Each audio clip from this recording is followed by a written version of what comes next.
유대교의 창시자라고 불리는 강룡이라는 통통한 아이가 다윗과 골리앗에 나오는 그 다윗이 나이가 들면서 뭐 초심을 잃었다고 하고 조금만 참아 고향으로 돌아갈 거야 어디서 들어는 본 것 같은데 아담과 이브, 카인과 아벨, 노아의 방주, 다윗과 골리앗 책을 읽거나 영상을 보면서 한 번 정도는 들어본 이름입니다. 심지어 생활 속에서도 자주 듣는 단어죠. 사라, 요셉, 에스더, 요한 우리가 살아가면서 한 번쯤은 만났거나 들어본 사람 이름들입니다. 다 성경에 나오는 이야기와 인물들입니다. 그리스 로마 신화도 고대 그리스 로마 사람들이 믿었던 종교의 이야기입니다. The Bible, 아브라함 계열 종교들의 경전인 성경도 아브라함 계열 종교를 믿지 않는 비신자들에게 익숙하고 그리고 심지어 필요한 상식, 커먼 센스 같은 이야기죠. 그래서 준비했습니다. 비신자들을 위한 성경 아는 척 하기. 신자들이 들으면 너 잘 알지도 못하면서 이렇게 떠드냐 라고 말하겠지만 그래도 신자들과 대화는 할 수 있는 성경 상식들을 간단하게 정리해보는 시간을 가져보려고 해요. 우선 저는 유대교, 기독교, 이슬람교 신자가 아닙니다. 그렇기 때문에 진정성이라든지 전문성에 있어서는 문제가 아주 많습니다. 다만 일부 책들을 참고해서 어디서 들어는 본 것 같은데 라고 하는 개념, 사건, 인물들을 위주로 정리를 간단하게 해보려고 해요. 그래서 부족한 부분들에 대해서는 미리 사과의 말씀을 드립니다. 첫 번째 시간은 구약 성경과 신약 성경의 스토리 라인을 한번 잡아보려고 합니다. 성경이 대충 어떤 내용인지 그리고 특정한 개념이나 사건이 어디에 나오는지는 알아야 하잖아요. 하나의 소설처럼 느껴보시기 전에 간단하게 용어 정리를 좀 해볼게요. 구약, 옛 약속 또는 오래된 약속, 그리고 신약, 새로운 약속, 최근의 약속. 구약과 신약의 그 용어 자체가 약간 신약을 기준으로 붙여진 명칭 같죠. 구약 성경만을 유일한 경전으로 여기는 유대교 입장에서는 구약이란 말 자체가 말이 안 돼요. 그래서 유대교에서는 타나크라고 부릅니다. 물론 기독교에서 부르는 구약과 유대교에서 부르는 타나크는 완전히 일치하진 않습니다. 그러나 아무튼 저는 우선 명칭을 구약으로 통일을 하겠습니다. 그리고 하나님, 하느님, 야훼, 알라 등등으로 불리는 유일신은 유일신, 신님으로 명칭을 통일하려고 합니다.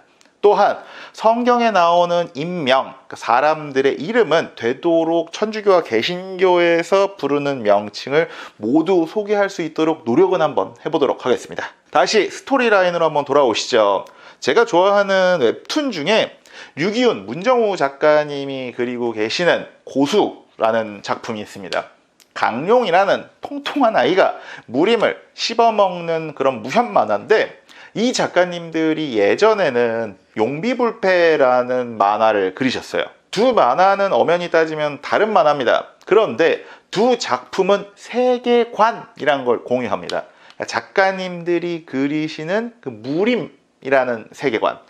먼저 나온 용비불패에서는 주인공이 용비인데 나중에 나오는 고수라는 만화에서는 강룡이 주인공이고 용비는 강룡을 도와주는 카메오로 나옵니다. 왜 갑자기 성경 얘기하다 말고 웹툰 얘기를 하냐? 성경도 그렇습니다. 엄연히 따지면 구약과 성경은 다른 이야기예요. 구약은 히브리 민족이 주인공이고요. 신약은 예수님이 주인공입니다. 하지만 세계관을 공유합니다. 세상에 하나뿐인 유일신께서 이 세상을 창조하시고 사랑하는 백성들에게 깨우침을 주시고 사랑하는 백성들을 혼내기도 하시고 사랑하는 백성들을 구원해주는 그 세계관을 공유한다는 얘기죠. 구약에서는 유일신께서 우리 인간을 만들었는데 잘못을 많이 해서 우리는 고생을 하고 있어. 그 와중에 우리가 신의 선택을 받았는데 우리도 중간중간 실수를 하다 보니까 자꾸 고생을 하게 되네. 우리가 더 신실하게 믿고 노력하면 다시 유일신의 구원을 받게 될 거야 라는 내용이에요. 신약에서는 구약시대 이후 수백 년 뒤 신의 아들이자 신 그 자체인 예수 그리스도, Jesus Christ가 나타나셨습니다. 그분께서는 기적을 행하시고 진정한 가르침을 알려주시더라고. 그의 감복한 제자들이 세상으로 나와서 유일신과 예수님의 가르침 그리고 그분들의 사랑을 널리 알렸어 라는 내용입니다. 어렵지 않죠? 성경 이야기 끝. 구약은 어떻게 보면 히브리 민족의 역사책이라서 스토리라인을 이해하기가 조금 복잡합니다. 그래서 구약 스토리를 조금 더 길게 할 겁니다. 먼저 간단하게 요약을 하면 신이 세상과 인간을 창조했는데 인간이 잘 못 알아들어. 그래서 신이 자신만의 백성을 선택해서 신의 나라를 막 만들어.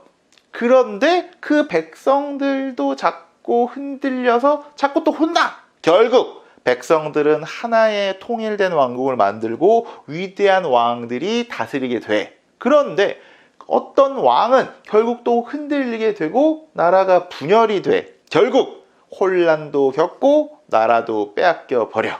이렇게 말하면 이해가 잘 안 되시죠? 후려치면 쉽습니다. 잘 살면 유일신 덕분이고 힘들면 인간이 잘못한 거. 구약의 내용을 시대로 구분을 해보면 창조시대, 족장시대, 노예시대, 탈출, 광야, 정복의 시대, 그리고 사사의 시대, 통일, 왕국의 시대, 그리고 분열의 시대, 그리고 마지막으로 예언의 시대. 우선 구약의 시작은 창세기입니다. 1장부터 11장까지 유일신께서 어떻게 세상을 만들었는지, 왜 인간을 만드셨는지, 그럼에도 불구하고 신을 믿지 못해서, 신을 믿지 않아서 고생을 하는 사람들의 이야기가 나옵니다. 최초의 인간인 아담과 하와를 만드셨는데 신이 굳이 먹지 말라는 과일을 굳이 드셔서 쫓겨납니다. 그렇게 땅으로 쫓겨난 인간들은 자손을 낳고 기르는데 자꾸 유일신 말을 안 들어. 그래서 선택받은 노아한테만 큰 배를 만들라고 스포일러를 해주고 홍수로 다 씻어버립니다. 그렇게 다시 세상을 리셋. 그럼에도 불구하고 사람들은 또 신한테 개깁니다. 그래서 신님은 화가 나서 또 벌을 줍니다. 창세기 12장부터 50장까지는 바로 족장의 시대라고 볼 수가 있습니다. 그러니까 유일신께서 안 되겠다. 제대로 모델을 만들어서 인간들이 좀 따라하게 해야겠다 라고 준비를 한대요. 즉 이스라엘이 형성되기 이전의 과정인 거죠. 아브라함 할아버지가 유일신님한테 선택을 받고 이스마엘, 이삭, 야곱 등등 후손들을 낳고 고생을 하다가 어쩌다가 이집트로 가는데 거기서 또 노예가 됩니다. 신께서 인간을 너무 괴롭혀. 이집트에서 노예는 됐지만 70명이었던 아브라함의 가족들은 엄청나게 많아집니다. 여기에 그들을 이끌 지도자가 등장해요. 바로 유대교의 창시자라고 불리는 모세입니다. 모세는 신의 사람들을 이끌고 홍해도 가르면서 애굽이라고 불리는 그 이집트를 탈출합니다. 바로 그 스토리가 애굽을 탈출한다라고 해서 출애굽기입니다. 그리고 이어지는 레위기, 민수기, 신명기 등등에서는 신에게 가르침을 받고 가나안 땅에 정착을 하는 과정이 나와요. 참고로 레위기, 민수기, 신명기 이런 어떤 책 이름 하나하나를 다 머리에 담으실 필요는 없습니다. 아무튼 아브라함 할아버지의 자식들은 야곱의 70 식구에서 400년이 지나 250만 명으로 늘어났다고 해요. 그리고 지금의 이스라엘 영토인 가나안 땅이라는 곳에 자리를 잡죠. 그렇게 정착해서 잘 사나 싶었는데 또 가르침과 약속을 잘 안 지켜. 사사기 등에서는 분열된 히브리 사람들의 타락하고 암울한 역사가 주로 나옵니다. 잘못하면 대적, 큰 적, 빌런이 와서 혼나고 사과하고 용서를 빌면 사사, 스승들이 와서 용서를 해주고 이런 패턴들이 계속 반복되죠. 그렇게 분열, 고생, 용서의 패턴을 반복하다가 유일신이 보내주셨는지 본인들이 알아서 그랬는지 통일왕국 시대를 엽니다. 다윗과 골리앗에 나오는 그 다윗이 통일왕국, 그리고 이상적인 나라를 만들죠. 다윗 왕은 히브리인들에게는 역대급 왕이자 아주 가장 이상적인 왕으로 꼽힙니다. 그의 아들인 솔로몬 왕도 훌륭한 왕이었지만 나이가 들면서 초심을 잃었다고 하고 종교적으로도 배교 정책, 그러니까 종교를 배신하는 정책 등을 쓰면서 솔로몬이 죽고 하나님한테 나라는 분열이라는 벌을 받았다고 해요. 어떻게? 북쪽의 이스라엘 왕국과 남쪽의 유다 왕국 등등으로 이곳에 여러 왕들의 이야기, 그래서 열왕기라는 책이 나오는 겁니다. 결국 왕국들은 중동의 강국인 아시리아라든지 바빌로니아에 의해 멸망을 당하죠. 이후 수백 년 동안 히브리인들은 바빌로니아에 끌려가기도 하고 직간접적인 식민 통치를 받으며 고생을 합니다. 그런데 사람들이 그냥 고생만 하다가 엔딩이 나오는 건 이게 종교적으로 좀 어색하잖아요. 이후에는 그래서 꾸준하게 다양한 예언자, 선지자들이 등장을 하고 조금만 참아 고향으로 돌아갈 거야. 유이씨는 심판하시지만 구원하신다 라고 예언을 합니다. 이사야, 예레미야, 예스겔, 다니엘 등등 다양한 예언서가 나오죠. 제 대학 동기 중에서도 이름이 이사야라는 친구가 있었어요.